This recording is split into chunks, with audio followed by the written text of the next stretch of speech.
If there's ever a passage that cries out to be interpreted in the light of the oral Torah, this week's Torah portion, Parashat Mishpatim, is it. Now, first of all, if you like these videos, then please like, subscribe, and comment below. And feel free to forward them to your friends. At the end of this video, I'll tell you about a special opportunity you have.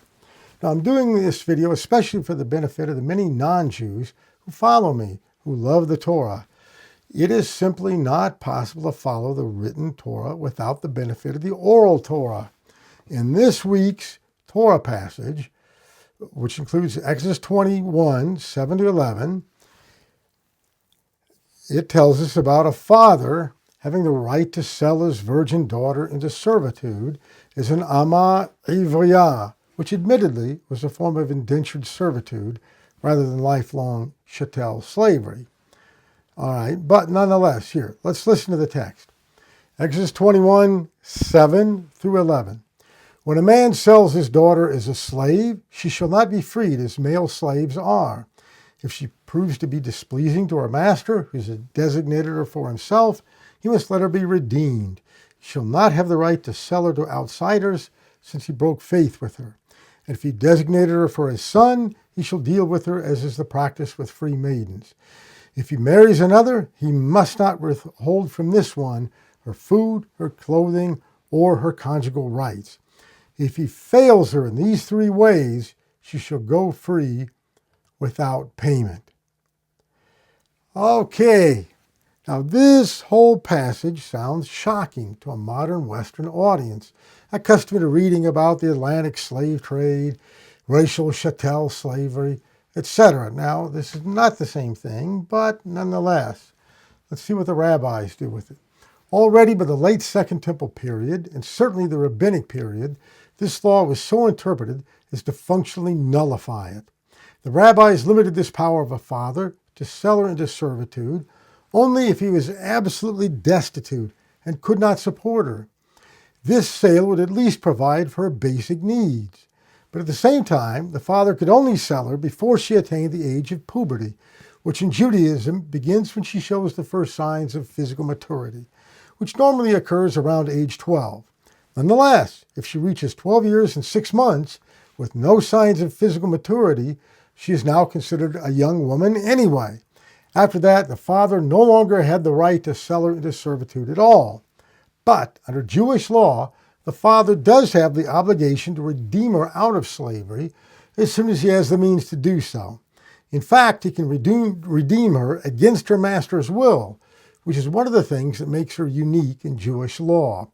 Also, if she had been sold into servitude when she was a minor, then she was emancipated automatically without payment as soon as she showed signs of puberty or reached the age of 12 years and 6 months with no signs, unless she'd been designated as a wife for her master or his son.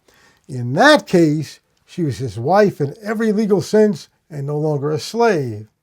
The Torah also mandates that he provide her with a minimum of 3 things: food, clothing, and conjugal rights. And if he fails to do even that, then he must divorce her.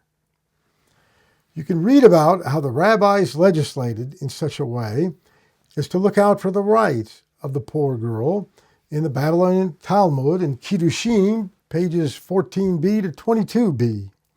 Even after the Talmud, the rabbis used formal hermeneutical principles as well as later legislative enactments to restrict the application of this law.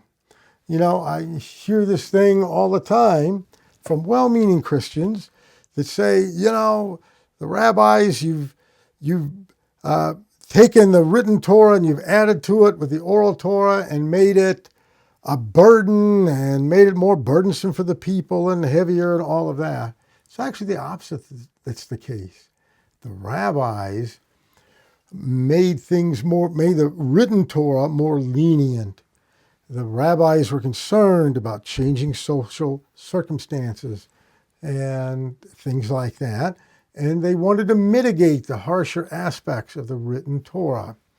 It's clear now that this passage in Exodus 21 was written to a set of social circumstances that no longer apply today.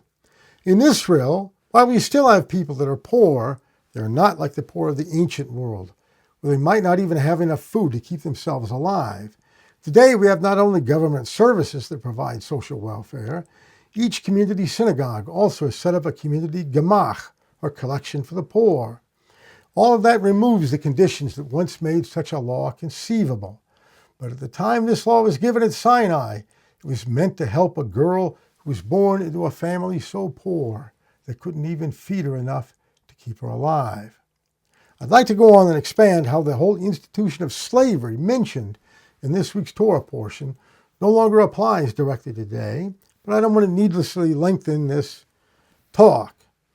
But I hope I have brought home the point that in order to understand the written Torah, it must be read in the light of the oral Torah. To apply the written Torah directly today, without the wisdom of 3 millennia of Jewish wisdom, would be the greatest folly and could only lead to disaster today. In short, the written Torah gives us the text. The oral Torah gives us the civilization capable of living by that text. Now, if you'd like to get a free newsletter from me every week, then please click the button below. And I have a link provided below, and you can sign up for that. I've also, what have I told you? That you have an opportunity to study Torah with an Orthodox rabbi in Israel, with me and my wife. Would you be interested? Contact me if you're interested in coming as part of an exclusive small group or even privately in a one-on-one intensive setting. If you'd like to come to Israel and spend a few days or a few weeks living with us and learning Torah through ITSL, that is the Institute for Torah and Semitic Languages, then please contact me and we can set up a life-changing opportunity. May God richly bless your study of His Word.